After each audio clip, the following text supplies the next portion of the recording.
Michael, before we get into this, welcome back for the fourth time for Thank Connection you. Over Coffee. So, and it does look like you did share just offline then that you're in a big grown-up office, so you look very professional, I have to say. No, that's my first time doing this from an office, so I'm very excited, and I feel like I have my professional hat on. I know, But you even sound professional. I've even got my coffee, even though it's nighttime, Yeah, or almost nighttime. And it's just gone 9 a.m. here, so this is Okay. my second one. And just because it's you and it's fancy, I'm going to stick my pinky up while I drink this. Yes. So, viewer, welcome. It's awesome that you're here. So we're going to have a chat about and asking the question, does porn feed your loneliness? Now, this is really interesting. This is kind of uncharted territory for me because for so many of you, obviously as well, being gay and interacting on social media is kind of funny, I'm noticing, and it feels like it's run by Puritan Americans. And any kind of conversation around things that can really matter for us, we actually, can be, well, censored. And so this is kind of uncharted territory. So you might see in the episode description that porn is spelled with a 0. And all these kind of things, just to make sure that you see the content and can participate. So this is uncharted territory. So we'll see actually how this goes and what the algorithm on YouTube says about this too. So yeah, all right, Michael, I can't wait to jump into the conversation. You good? Yes, I am. I'm all ready to go. All right. Let me get this up here. And all right, we're good to go. Michael, welcome back for the fourth time for Connection Over Coffee. How are you? I'm doing very well. Thank you for having me for the fourth time. Yeah. I feel honored to be part of this. Well, I did say to you offline that this is episode 41 and it's just shy, like some quick maths. Quick maths from me, but just shy of 10% of all the episodes of Connection Over Coffee have featured you. It's like a supporting cast member of the podcast. I know. Which is fantastic. Which is fantastic. Yeah. So it's been a little while. I think last year we had a chat about hookup apps. Yeah. Which was well, it was during one of our lockdowns last year. So I think that was sort of August, September. And this is a similar theme when we're talking about porn and how it can feed the loneliness of us gay men. But before we're going to have a fantastic chat as always, and I'm totally down, as I'm sure the listener is on the podcast and the viewer, totally down to see where this goes. But before we, jump into all of the good stuff, just in case someone hasn't listened to just shy of 10% of the episodes here on The Loneliness Guy and Connection Over Coffee, small question, who are you? Me. Yeah. Okay. Yes. Hi, listener viewer. For those of you who don't know me, who haven't listened to those 10%, my name is Michael DiIorio. I'm located in Toronto, Canada. I am a life and wellness coach, and I focus on serving the gay community primarily, but I have clients all across the spectrum. And I focus on helping people build self-confidence from the inside out. I'm also the leader of the Gay Men's Brotherhood and the co-host of my own podcast, the Gay Men Going Deeper podcast, which Phil has been a guest of a few times as well on our side. Yeah. It's so friends, if you're not a member of the Gay Men's Brotherhood, if you're not in the Facebook group, if you're not familiar with the podcast, go check it out. There's going to be links in the episode description. Perfect.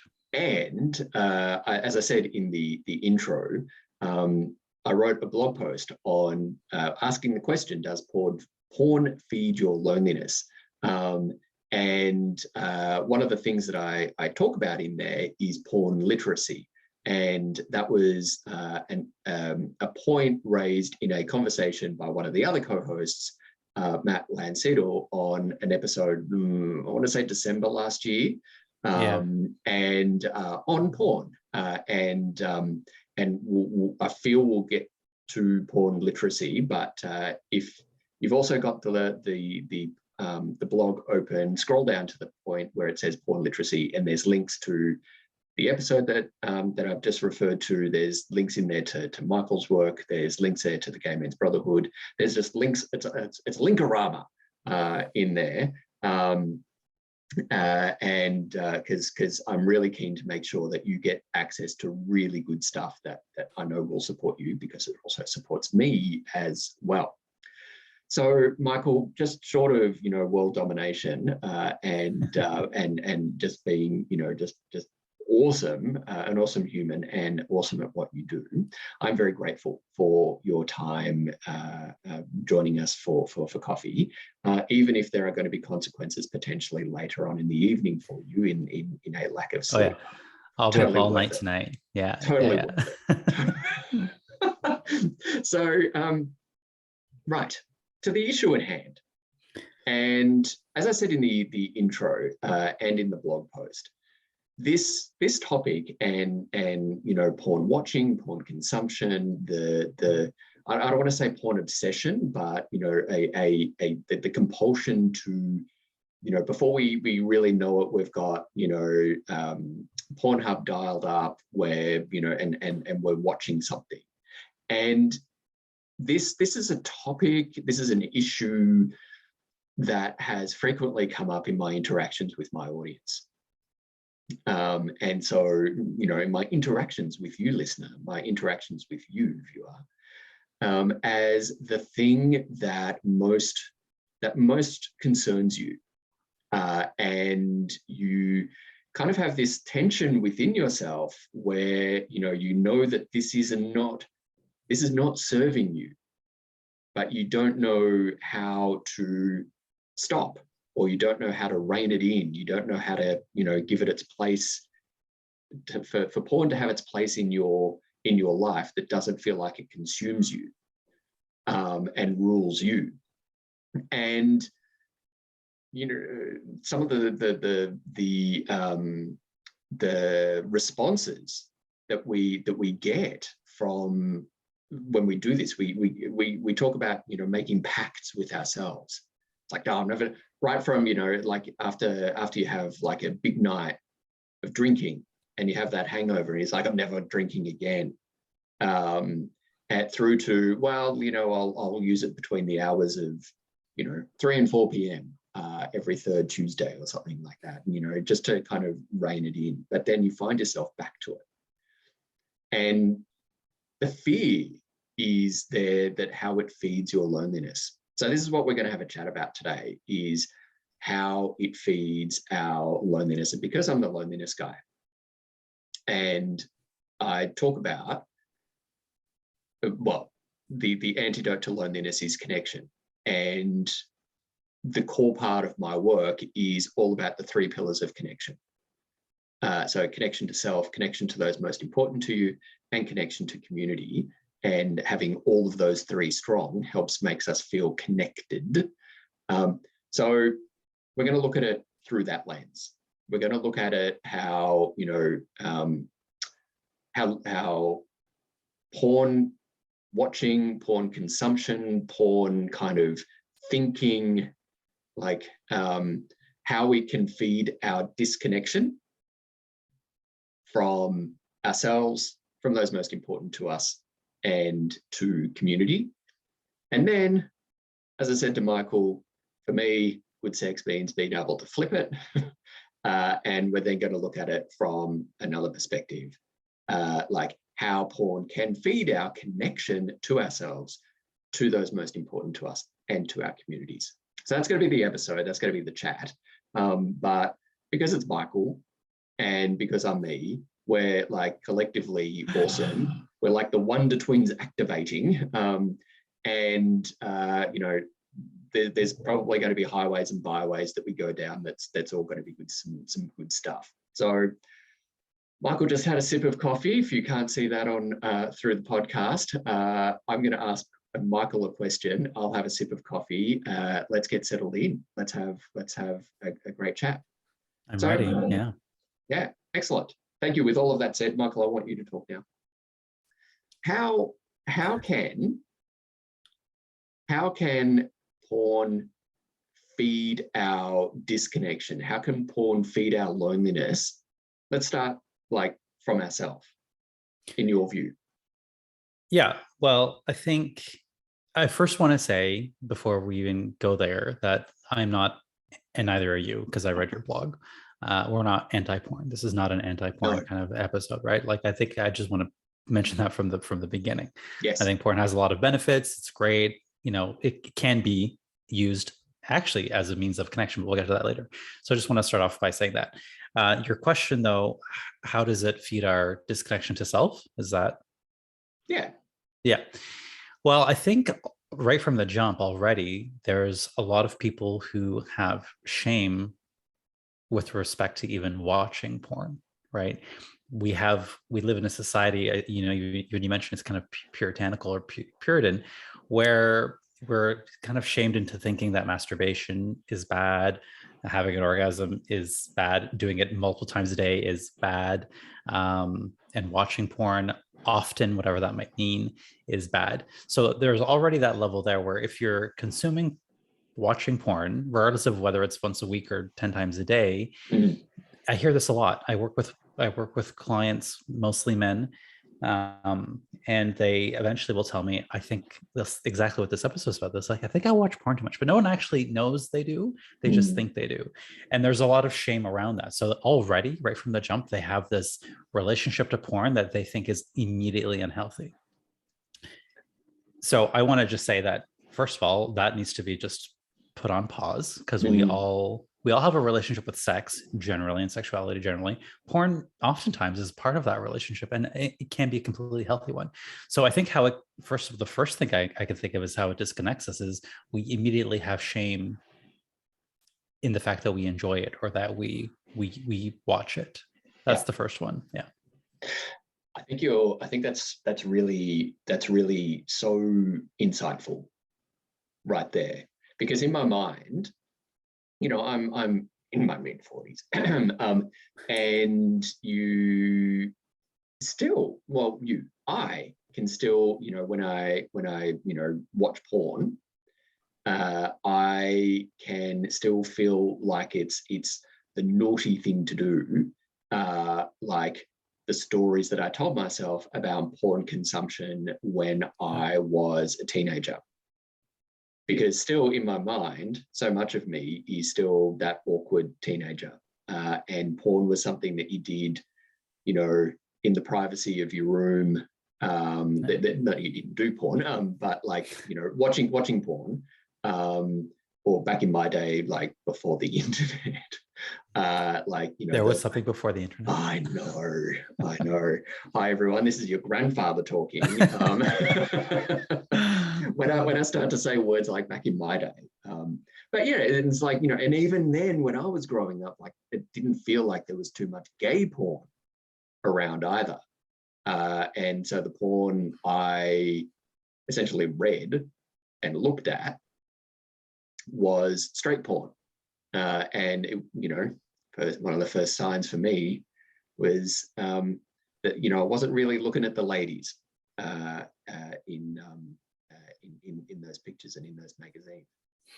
So even then there was like the overlay of shame of like, the other, I went to a boarding school, so the other guys in the dorm, they were looking at the ladies, and I wasn't, or I thought they were all looking at the ladies. Yeah, you thought so, but you never know. You never know. So we did have enlightened conversations in the early 90s about sexuality and stuff as teenagers. We didn't at all. It was like forbidden. But that's where the shame comes from. So I think that's a really great point. And shame is disconnection, right? Shame creates the disconnection. It's the root of the disconnection. So that's the first thing. I think anyone who's listening to this, and if you watch porn, I don't care how often or you think it might be, you have to meet yourself where you are. Like, you have to meet yourself and say, okay, well, this is something that's part of my life. It's part of my relationship to sex and sexuality. It gets me off. It's filling a need, regardless of whether, I don't want to label things good, bad. This is very similar to the dating app episode. I don't like labeling things good as good and bad. It's whether it's serving you or not. So listener, if you like, you can't see that, but I just did like the yes, this, yes. That's the point. That's the point. It's that whole judgment that we have around it, that it's good, bad, or whatever. It's like, that's an important reframing right there. Good, bad doesn't exist. Does this serve me? And dramatic pause there to let that sink in. That is, I would say, some of the biggest work that I would do with these clients that I was saying. That I'm actually working with somebody right now, so I hope he listens to this episode. Where it's a lot of that. Okay, well, the first thing I'll say is, well, why is this a problem, right? And then that's where the stories come out. Oh, it's a problem because I do it twice a day, and I'm like, and that's a problem. Why, right? There's always some other story that people are telling themselves. Oh, that's too much. I'm like, well, where did you hear the idea that that's too much? Why is it too much? And then eventually we'll get to the root of what's actually happening, and that is where the magic is. You have to create that space to find out. Oh, okay, you think it's too much because maybe if they have a partner, they're experiencing some kind of disconnection with their partner, and they're blaming the porn for that. And maybe that is the case, but we don't know until we have that conversation and open up the space where you can just approach it with curiosity and ask yourself these questions. Yes. For me, in like that sentiment often comes out when we're shooting. And so a psychologist friend in New Zealand would say, we're shooting all over ourselves and we're masturbating. So listener, viewer, my tip is paying attention to the shoulds. When you think the word should, when you say the word should, when someone else says around you the word should, almost like a doctor tapping on your knee to test your reflexes, the reflex answer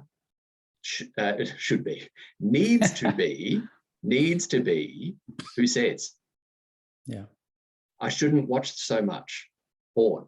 Who says? The voice in my head that sounds like my mum. The voice in my head who sounds like my year 9 RE, like religious education teacher. Who says that, I will go to hell if I touch myself, and, I will grow hair on my palms, or, all the boys in the class sort of look down to see if there's any hair sprouting off their palms. But yeah, so it's those stories that Michael just said are so important, because those stories are really powerful sources of disconnection, and the entree to those stories is the word should. Yeah, for me. It's important to know the stories. And again, I'm not saying that there's nothing wrong. I think everyone's very different, right? So I want to be careful not to paint everyone with the same broad brushstroke here, but everyone's situation is a little bit different. We're all a little bit different. We all have different needs. We all have different ways of meeting those needs. So I don't think there's one way we can say, okay, that this works for everyone and this doesn't. But I think what I want to get through here is that the first thing you got to do is find out what those stories are.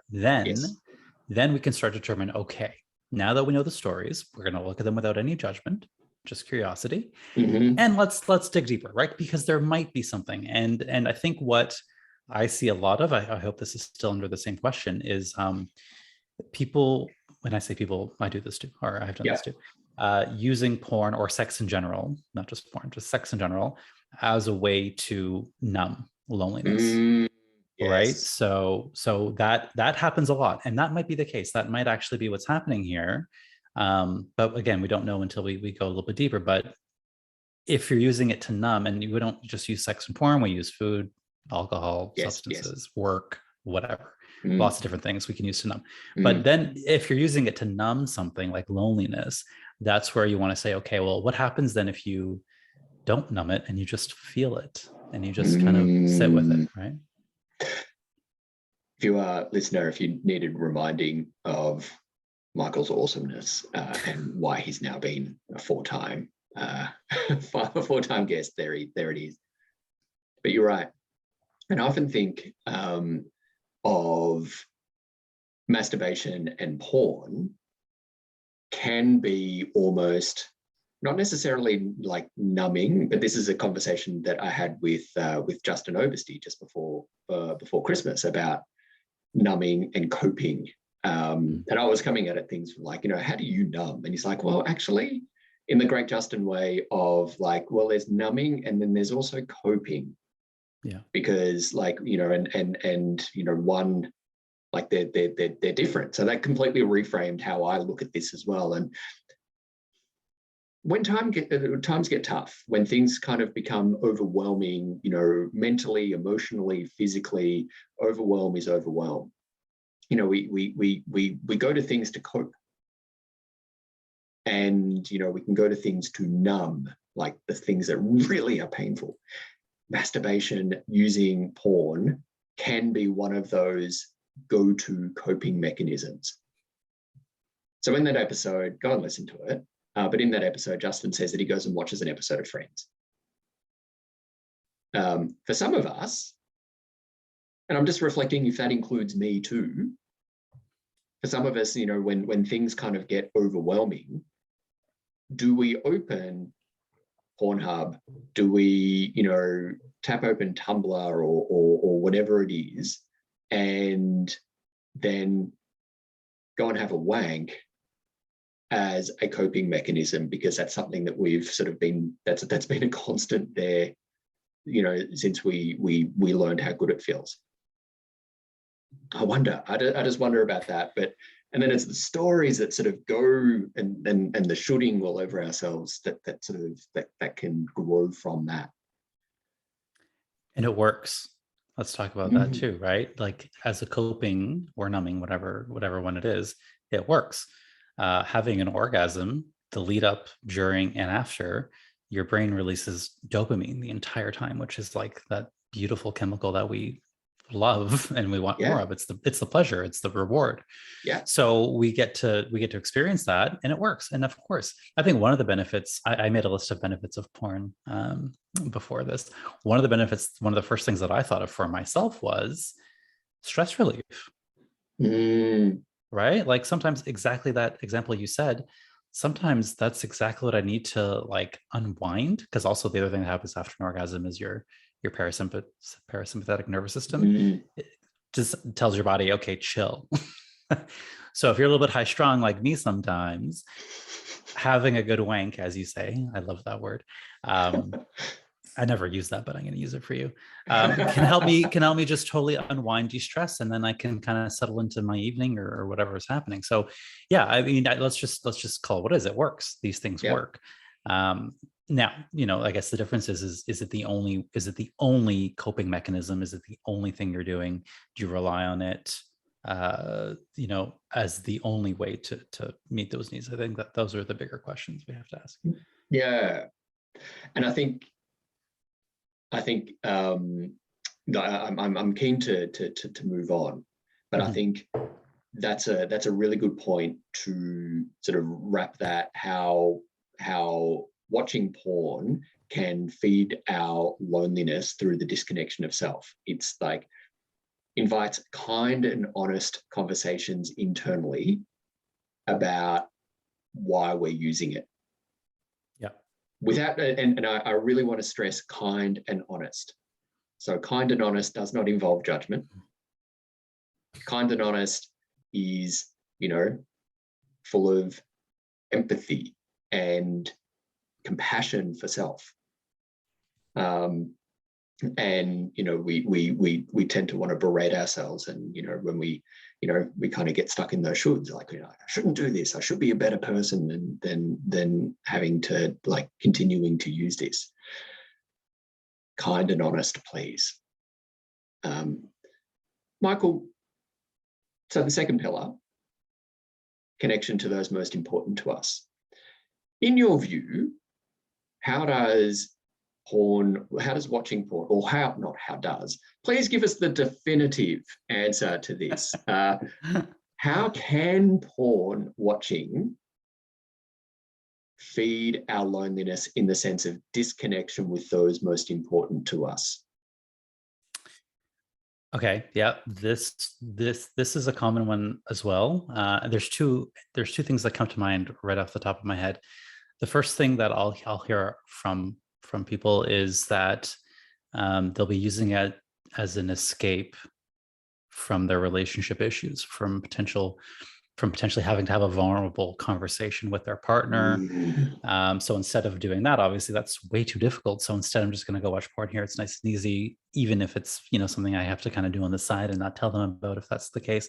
But either way, it's a lot easier to just not have that vulnerable conversation and just use the porn. So it can disconnect from your partner or partners if you are escaping the relationship issues consistently. I think at some point, if you want to actually have real connection and real intimacy, sexually or otherwise, that conversation has to happen. So that's one thing. And then the other one is that feeling of pseudo connection that you have, again, with that hit of dopamine, right? So again, as we have an orgasm, our brain releases all kinds of things in our bodies. One of them is that feeling of connection. But it's pseudo connection. It's pseudo intimacy. It feels like you're connecting. It feels like you have connected, but really you're not. So those are the two that come to mind for me. I want to just bring in at that point, I did see, I think it was this, I don't want to sort of give time references because it like tends to date content, but it's the end of April 2020.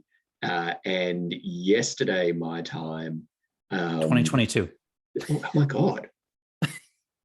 He's 2 years away in Australia. Oh my God.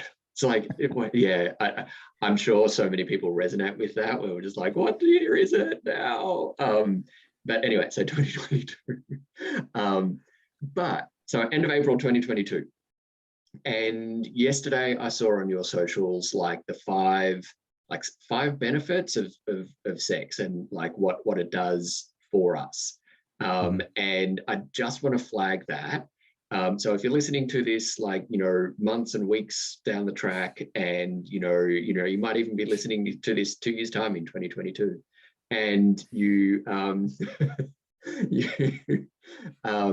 like reach out to Michael, and because I think it came from a blog post originally, and like it's cracking content, like it's really good. But I just wanted to flag that there. To go and check that out.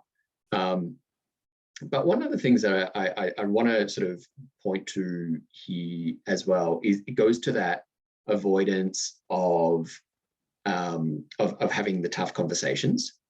And tough conversations aren't labeled tough conversations because they're easy. Yeah. Like by the very word, they're tough. And my tip here, and this might actually go to the second half of the conversation about how it can feed connection. But my tip here is about, like recognizing if you are avoiding those tough conversations. And, a spoiler for the second part is remember kind and honest for having tough conversations, having those like, on whatever topic it is. But kind and honest is the superpower there. But I want to, the second point that you raised there, Michael, is, about, and I say this in the blog post, is the hacking of the happy hormones. Now, hi, I'm the loneliness guy. Got a thing, like, how can I say, like, it still feels weird to say I've got a thing for loneliness, right? But I have a thing for connection.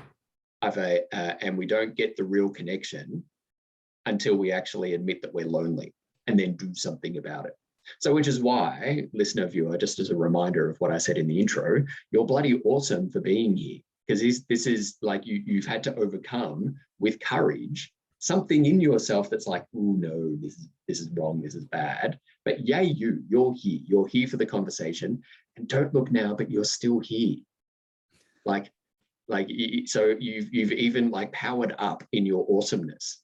By virtue of still being here, still, recognizing that you need to do connection authentically to then feel the connection that you need. So one of the things with porn, though, it is a way, we can debate the effectiveness, but it is a way of hacking, of hijacking all of the kind of discomfort, all of the uncomfortable bits around how we get to connection as humans.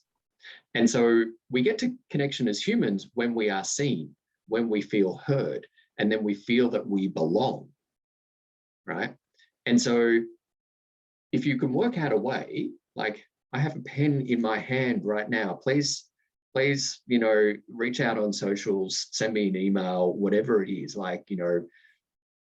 flag me down on the street. I'm totally down for how do we do connection in an easy, tidy, non-messy way that makes us feel comfortable all the time. I'm totally down for that, because if we are doing it in a way that is tidy, like creating new connections that are tidy, that feel easy, all that kind of stuff, we might not be doing it with vulnerability. And connection requires vulnerability. The issue with porn is that it hacks through that. You don't need to be vulnerable to get that hit of serotonin. You don't need to be vulnerable to get a feeling akin to that spark of connection that we get when we are feeling really seen, that when we feel really heard, and that spark of connection comes when we belong in that moment. And it feels like it, but it's really not. So the spark that we feel feels like the spark of connection, but it's the spark of horniness. Dopamine. Yeah. Yeah. It's a spark, but it's not really, it's the spark that doesn't actually sustain life. You're right. So that's my tip there as well, building on your second one there, Michael. It's the hack. And once we actually realize that can completely change our relationship to how we watch porn. It's like social media. Social media, and we talked about this through the hookup apps. Yeah. Isn't it funny how this all comes together? Very similar, right? Yeah. I know, it is so similar. But they're the portal. They're the portal to connection. It all depends on how you use it rather than it using you. Yeah. It's like a false pleasure is what I'm thinking. And again, nothing against hookup apps, nothing against social media, nothing against porn, nothing against any of that. It's just, are you using any of these things at the expense of what? Like if you're just using them and it's not impacting any other areas of your life negatively, fine, enjoy, have a great time. But it's you have to ask yourself, what is this at the expense of? At the expense of my relationship with my partner, at the expense of my relationship with myself, right? That's the question that I would ask yourself. Yeah. Love it. So to the third pillar, and how porn can feed our loneliness in the sense of disconnection from community. What are your views? How does porn, in your view, feed our disconnection from community? Yeah, I'm really excited to get to the second half of this because I have so many great things to say on how it could feed the connection part for all three. But I think what happens a lot is, if porn is the only or the only place that you're getting your information about what it means to be gay or what gay sex is or what gay men look like, that could be extremely disconnecting to the community, extremely disconnecting for your connection to the community, because if you look like most people, you're going to realize, oh, that's not me. That's not what I look like. That's not how I do it. I don't have that body. I'm not, white, for example. Yeah. So I think we can get a skewed sense of what it means to be a gay man, a sexy gay man, a gay man who is good, I'm using air quotes here, at sex, what good sex, air quotes again, even is. So I think we have to be very careful. Now, here's the thing. Porn can be used, if you do so consciously, deliberately. We'll talk about porn literacy soon, I'm sure. It could be used to actually normalize these things. So you could find porn, but you have to take responsibility here. You could find porn that normalizes your body type and makes you actually feel good about yourself. So I think the way it disconnects is exactly that. If you're only watching one kind of porn and you're only getting your idea of gay culture from porn, you're probably not going to feel very good about your relationship to the community. Yeah. It certainly will not feel like you belong. Right. Yeah. If you don't have, if you don't have, if you're not, as you say, white, incredibly muscled, and have just the right amount of, body hair or not or whatever, and have the right kind of dick, that, and the stamina to use it. Right. It can be a story generating factory. Yeah, gay porn, depending on the kind you watch, I guess, can be very performative. Like you have to remember, these people are performing, they are entertaining. Real sex, in my experience anyway, yes, people can be performative during sex, but it doesn't look like what I see in porn necessarily. No. And that's good. Like, if you can watch porn and realize that these are actors, there's a guy holding a boom, there's lighting people, like, if you can understand that that's what's happening here and they're just doing this to entertain you, to help you get off, fine. It's, I think, when we start to believe, oh, this is what sexy gay men are supposed to look like, this is what it's supposed to be, the shoulds, how again, everyone else is doing it. Yeah, that's when you can completely disconnect. Yeah. And I think that's a really, I'm not quite sure that we can improve on that point, because it is one of those things that, we humans are story generating machines.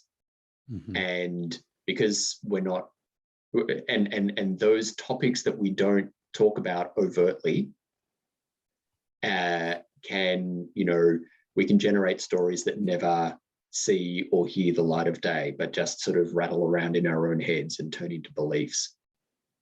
And this particularly because it touches so many forbidden topics of, like, sex, sexuality, that that goes right to the heart of our worthiness of being a human because we're gay, and the stories that we've absorbed, the stories that we've generated within ourselves. This can all kind of coalesce in this topic, and because it's a way that we are engaging with other people, other gay men, in a similar way, to on social media, to on hookup apps, and we just need to mind the stories that we're telling ourselves and catch them out and go, is this true? Do I know this to be true? And oftentimes not true at all. Michael, I just want to cut to a break for a moment, but okay. I want to ask, in the lead up to the break, how can we use porn as a source, or not a source of connection, but a way to connect according to the 3 pillars of connection? We'll be right back. Okay, so if you're on YouTube, there's an ad now on the podcast talking about how I am I've got so many ideas, so many, like, just I've got a plan to make the loneliness guy the place for gay men experiencing loneliness to get support for through their loneliness in a way that suits them wherever they are in the world. So online, offline, through therapy services. It's a huge, bold dream through like having coaches like fucking awesome people like Michael in the team, doing their thing in their part of the world, but knowing that they're going to be loving and supporting you, loving and supporting other gay men to realize the power of who they are. If you I'm just really keen to get this started, but I really need help to get this started. This does not fit a mold. This does not fit how things have been done. And the awesome part, it sounds great to be a trailblazer, but sometimes it's really hard because you don't fit into conventional molds of things that already exist. I'm looking to break the mold. I'm looking to smash the mold and really need help to get started. So if you are familiar with my content, you want to help me out, check out the invest link in the episode description. But I'm sure that you've got questions, you want to know details, like hit me up, please, let's have a chat. If I cannot convince you through the unbridled energy, then I look forward to having a chat where I can let you know some more details. Anyway, check it out. Thanks so much for joining us. Let's get back to it. Michael, after that little interlude, how can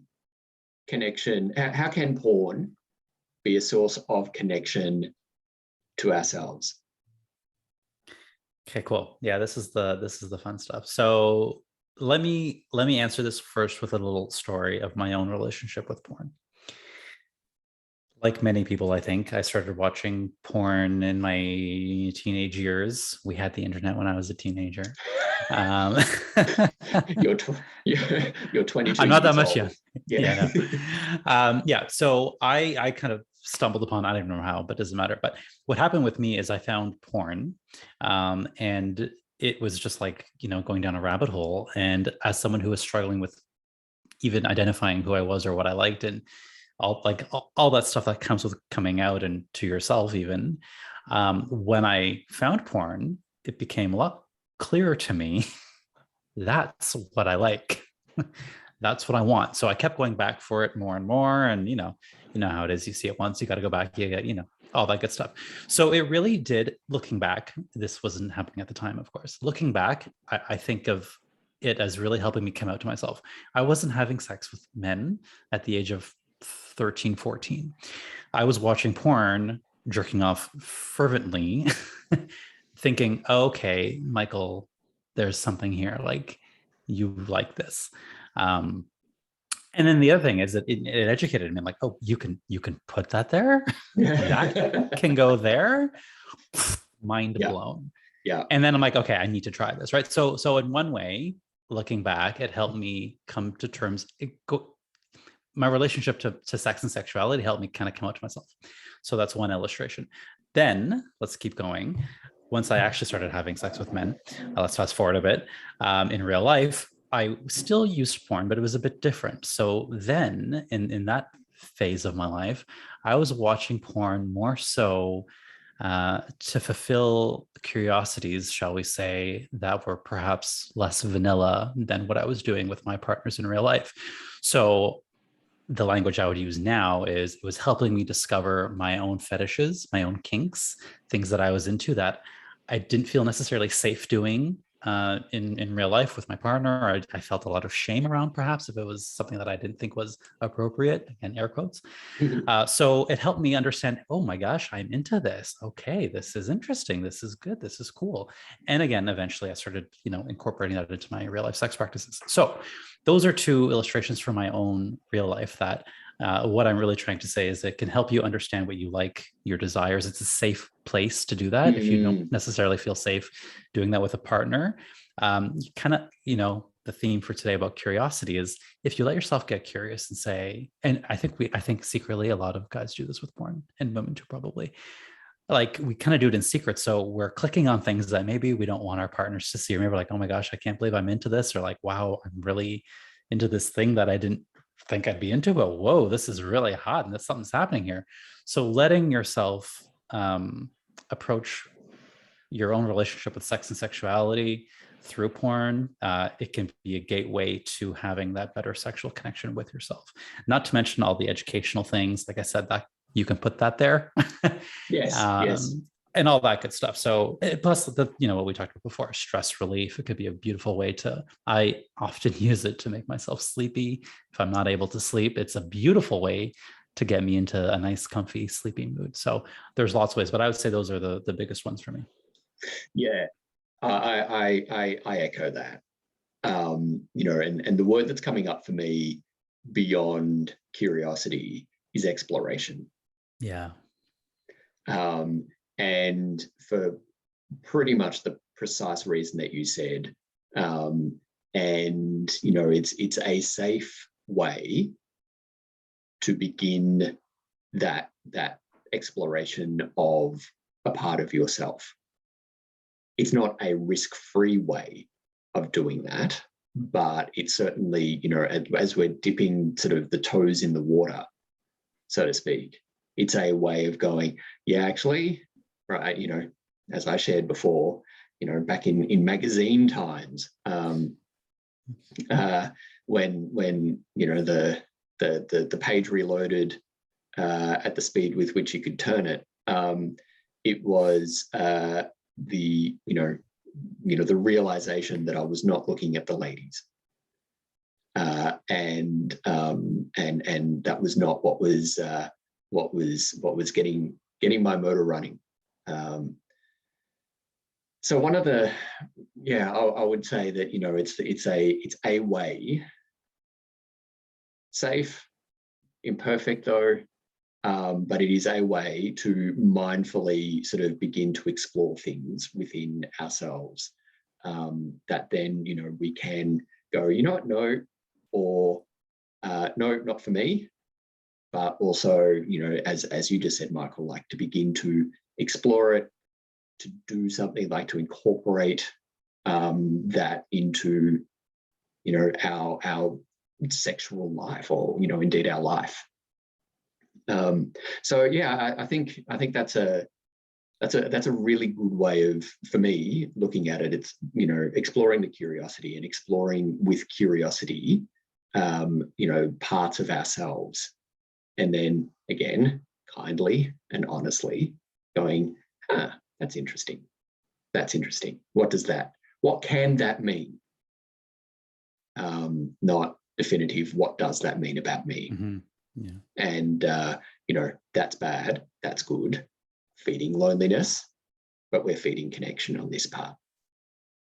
Beautiful. Thank you, Michael. The next one, the next pillar, and I don't want this to be too formulaic, but I actually I think this is a really, good way of exploring the loneliness and the connection. And that's the beauty of the 3 pillars. Yeah. I feel that the exploring of the connection to ourself is easy when we're talking about the benefits of porn. But when we're exploring the benefits of porn, when we're talking about how we're relating, how we're connecting with he or them who are most important to us, that's kind of where things get harder. No pun intended, but it gets the things get more difficult because it actually requires us to be outside of us. And I just wanted to flag that right there, that it's to explore the benefits, the connective benefits of porn with those most important to us. It requires us to actually be vulnerable outside of ourselves. So, Michael, what are your views on this? Well, porn can be used as a tool for connection just as much as it could be used as a tool for disconnection. I think there's a lot I can say here, but you can only connect with others as deeply as you're willing to connect with yourself. So if you can do the work and you can look at porn in the way we just talked about as a way to get to know yourself, then you can apply what Phil just said about vulnerability and start sharing to the degree you feel comfortable, of course, Yeah. with a partner. So, I mean, I think there's so many ways partners can use porn as a way to increase intimacy, as a way to get to know each other. There's absolutely a place for porn in a relationship that can actually feed the connection, right? It could create more intimacy if you so choose to. And this is where, using porn consciously, deliberately really comes into play, that porn literacy that you talked about in the blog. If you do so consciously, deliberately, it could be a way where you can say, as you improve your own relationship to sex and sexuality, it will naturally start to have an effect with your partners if you so choose to be vulnerable with them. So for example, if in the last section, we talked about escaping relationship issues using porn, and that disconnects. If you can say, okay, what's happening here is I'm escaping, and I think people who heard that, the people who are doing it, they probably felt a little pang inside of them, which is a sign. Yes. Yeah, if you felt like, oh yeah, that's me, then there's a sign there. But the good news is you could use that exact same thing as a way to say, okay, I need to open up a conversation, a dialogue with my partner about our own sex life. And you can, again, share to the degree you feel comfortable when it comes to that, how porn has helped you. And maybe you can even invite them in and say, something I like to do, even if I'm chatting with guys, is say, if they say, oh yeah, I'm just jerking off and watching some porn, I'll be like, what are you watching? Like, what turns you on? As someone's partner or potential sexual partner, I want to know what turns you on. I'm just very curious about that. And that could be totally fun. It could be part of foreplay for partners. Hey, let's put on this porn, see what happens. And if you approach it with a playfulness, and again, there's that curiosity or exploration, it could totally be a fun way to incorporate porn into the bedroom, as it were. Yeah. And it is, this is the point of intersection. That it is where we are putting ourselves out there and saying what essentially arouses us and putting it out there, and the fear of judgment at that point is real. And so we reach that fork in the road and we decide, no, that's a bit too hard for me at the moment. I won't sort of start having those conversations. One of the things on there, and I want to bring kindness and honesty back into it here, it really is a superpower. Once I learned that every conversation can be made better, including within ourselves, when we approach it with kindness and honesty. And kindness and honesty starts within ourselves.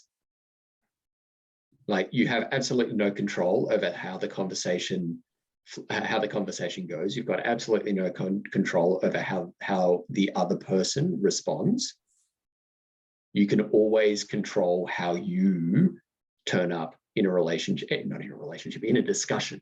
But you can control how you turn up in a relationship.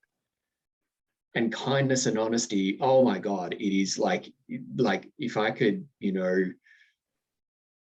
write that in the sky, like that is the thing that helps me each and every time have difficult conversations within myself. One of my core values is courageous. And having that as a core value looks really good, looks amazing, but oh my fuck, does it like compel me to have some really tough conversations. And the tip that I can give is kindness and honesty.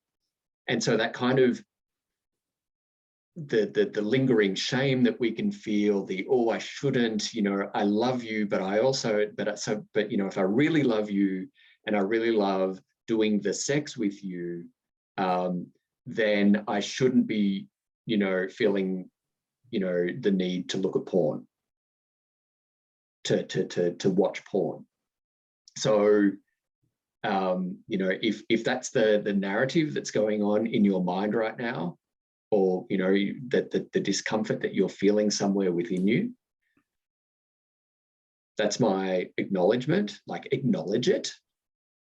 And a way forward from that, if you're sort of teetering on the edge and getting to the point where you feel, and, you know, edging not in the good way, but if you feel like you're at the edge and you sort of don't know yet how to take a step, in the way that Michael was saying, in how to use porn as a tool for connection within a relationship with your partners, then kindness and honesty there is a way forward. And yeah, I actually, you know, at the risk of, you know, sharing a very personal story, but and hello, my love, if you're listening, when you listen to this, and stuff. But I'm very confident that Jeff won't mind me sharing this. But yeah, I have to say that, you know, sharing the watching of porn can be really powerful. And particularly when, you know, it's like, you know, you get the remote and you share what you know, what you watch when you aren't, like, when we're not together.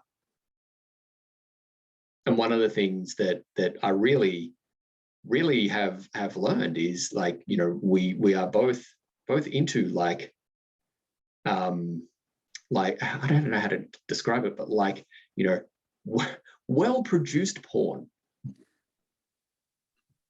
Like, it always has, like, cinematographic qualities, like the story, the setting, like all of that really matters, like the way it's shot.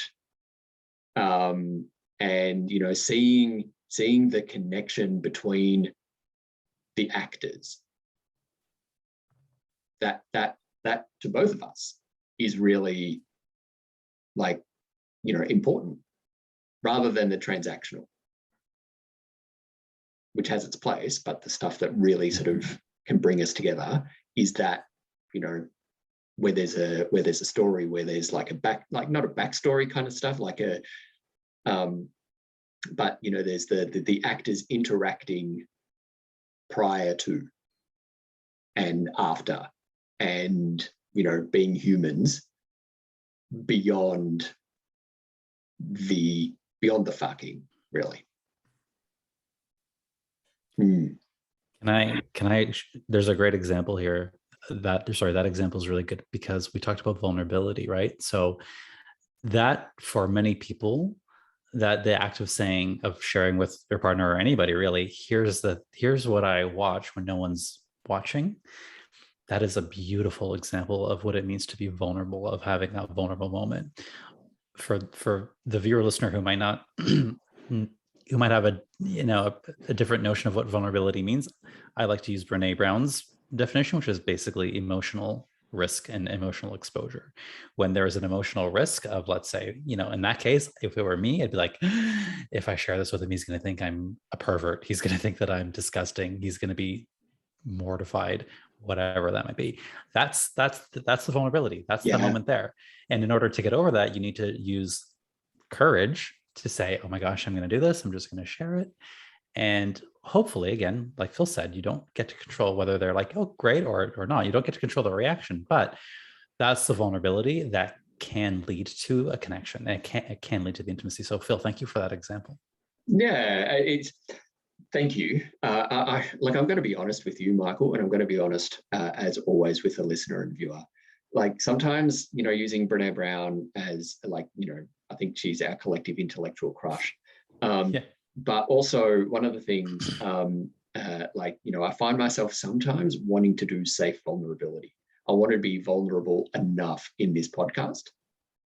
So, you know, but, you know, there's like, I constantly need to remind myself that I need to be in.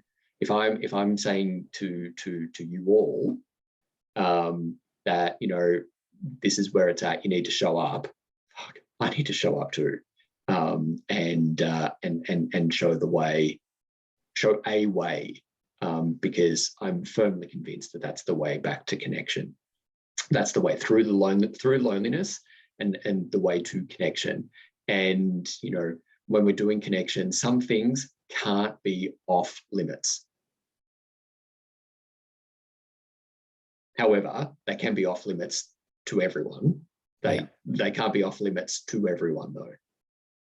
Like, but not everyone has earned the right to hear my, you know, porn preferences, for instance. Yeah. And hi to my kids if they're listening in the future at any time. Right. Yeah. How do I show up in this with, you know, still having to be a dad? And you know, not a daddy, but, you know, a real life, honest goodness, I have children now. Yeah, and you know, they need to look at me as they're, you know, exploring themselves, I'm sure, using porn at their age, which is totally fine. And by the way, you know, porn actually, you know, in terms of connection to those most important to us, you know, going beyond like our partners, not that I have shown my kids porn at all just before we call social services. However, it can be a powerful entree for having the talk. It's like, so, you know, and you know, I'm sure if my kids were here, they'd be like going deeply red in the face. Each of them was like, oh, Dad, don't do that, no. But it can be a very powerful entree because, you know, porn is where we often get our sex ed. And you're también, and it is, you know, like, you know, it is an entree. So, you know, have you been watching porn? Like, you know, and not you're in trouble for watching porn. Like, kids these days are like how I was. Like, we all get access to it, and it's far easier now. And it's like, you know, that a human relationship is more than that. Sex is more than that. Like, go crazy. We're going to make sure that there's tissues in your room. We're going to, like, you know, this is a safe space that we can, without judgment, make sure that, you know, that it's safe and all that kind of stuff. But porn in itself, the topic, can be a really good entree to having that kind of conversation as well. Without, like, with those other people who are most important in our lives. Right. I'm very conscious of time, and there's one more thing to go here, Michael, but the connection to our community. And we had a really good conversation about how it can be disconnecting to our community because we're comparing to our each other. Is there a way that, you know, porn can be a way of connecting to our community? This was a tough one. I love this question because it really made me think. So at first glance, I thought no, because the way to connect with the community, just like with humans, is to go out there and connect with them human to human, right?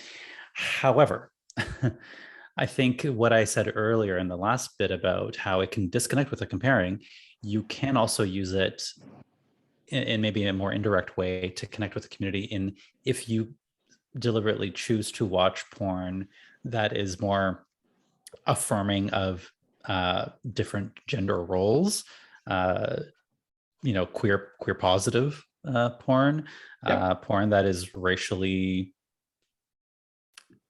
inclusive instead of exclusive. I think that helps as well, and just body types as well, because I think what happens then is as we begin to normalize different body types and, you know,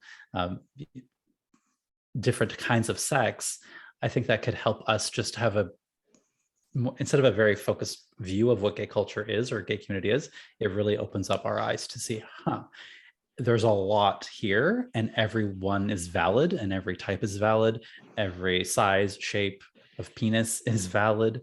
And I think that could help just normalize all the different beautiful colors of the rainbow in this community. So I think in that way it could help. And also, as I'm just saying this right now, I think everyone listening has some relationship to porn. We have that commonality. We have a relationship with porn. It might be very different from me to you to the next person, but that is something that we have in common, whether we want to talk about it or not. So we all have that relationship, and we can use that commonality to have a discussion like we're having here, and say, hey, let's talk about porn. How do you use it? What needs is it fulfilling? Like, what's your relationship with it? I think having those conversations like this one can really create bonds between just guys or people having honest, candid conversations about sex. That doesn't necessarily lead to having sex, and it can if that's what you want. I don't know if I can agree more, and I think that's really that's so wise. What's coming up for me though at this point is, using the topic of porn as a way to connect, not connect beyond having sex together. Yeah. So, as a way of like talking about important issues like diversity, like inclusion, like actually having the rainbow community reflect the rainbow. Yeah. And all of the beauty and the wonder and the humanity that is encapsulated in the rainbow. I think that's like, I'm so down for that. So down for that. And one thing, like, one of the things about porn that I like about community, it's not necessarily like the big production houses that we're all familiar with that that churn out porn regularly. Sometimes it's the amateurs who have posted like the real couples, the diverse couples, the people of different body shapes, like the humans of Pornhub, the gay humans of Pornhub.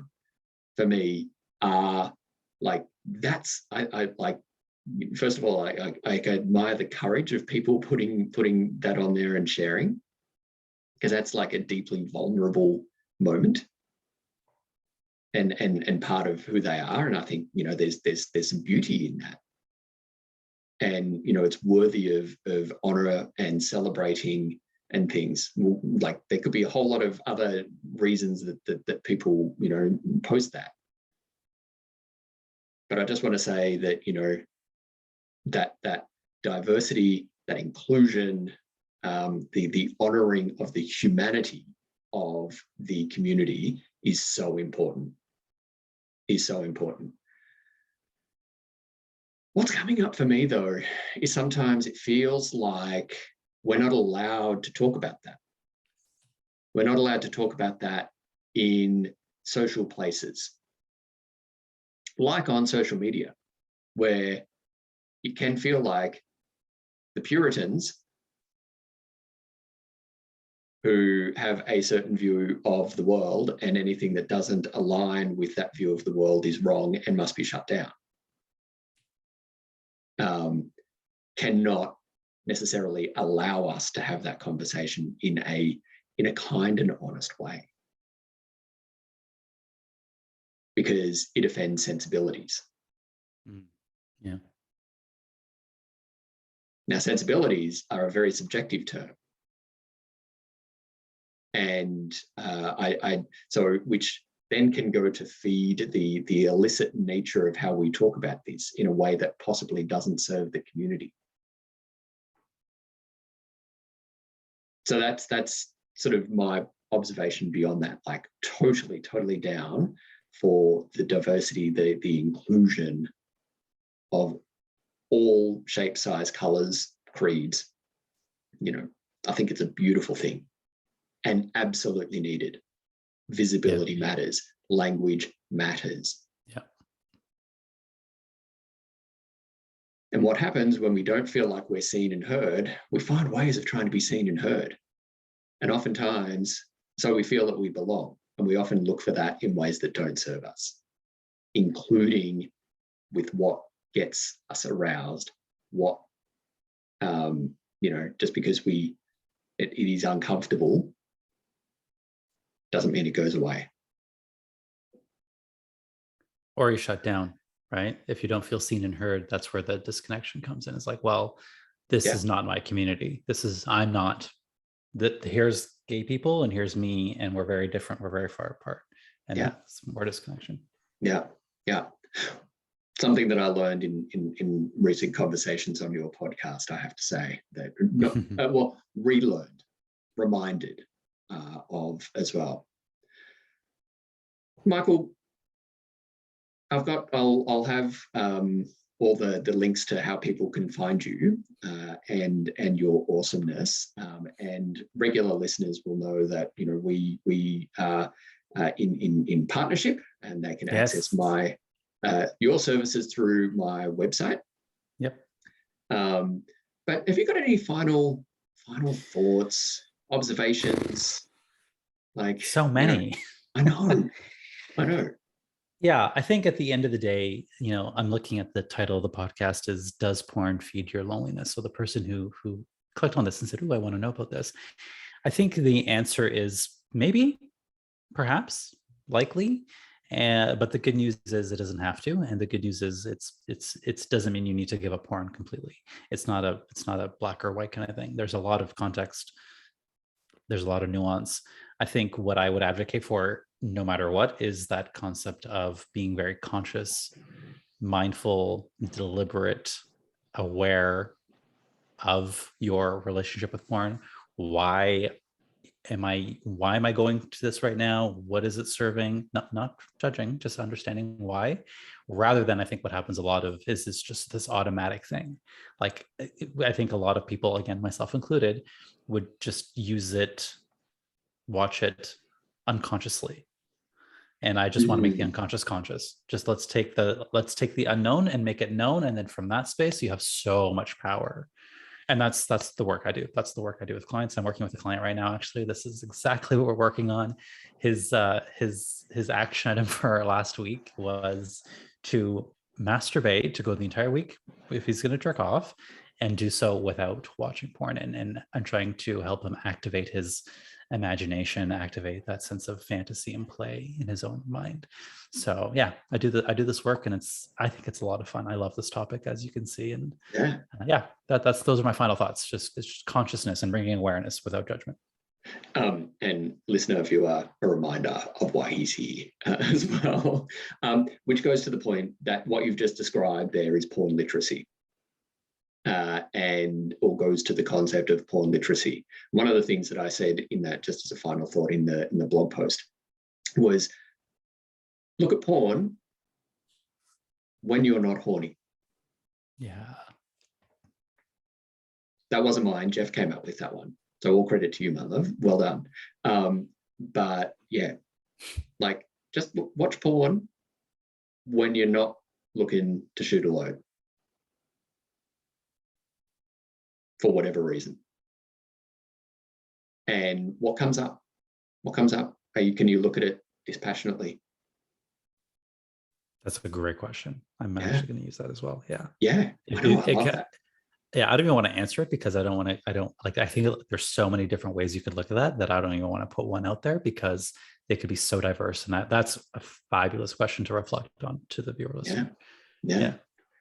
So yeah, we got to porn literacy in the end. But also there's links in the blog post to the podcast that Matt and forget the name, Dr. Joe Cork. Did back in December. There's links everywhere. Remember, Linkorama in that blog post to lots of good things that can help and serve and support you. Michael, I can't wait for the 5th time that you join us for coffee, and we can increase or at least keep that percentage of appearances stable. It's always just a cracking chat with you. It's fun, informative, full of wisdom, and I just love how you are in the world, and I love how you are committed to being you and serving others in the world. It's beautiful. And I'm so very lucky to have you in my corner. Well, thank you. I appreciate that acknowledgement. And I have to say the same right back at you. Until next time, thanks, Michael. Thank you so much.